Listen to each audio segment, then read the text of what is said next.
Pemotong pipa deli. Dengan harga 60 ribuan, kita dapat menghemat waktu.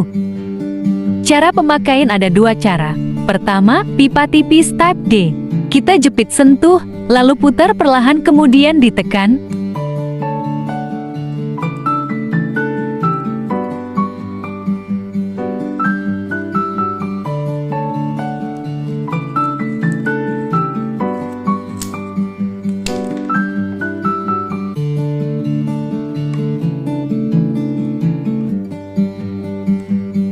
Kemudian type O tebal dengan cara menjepit.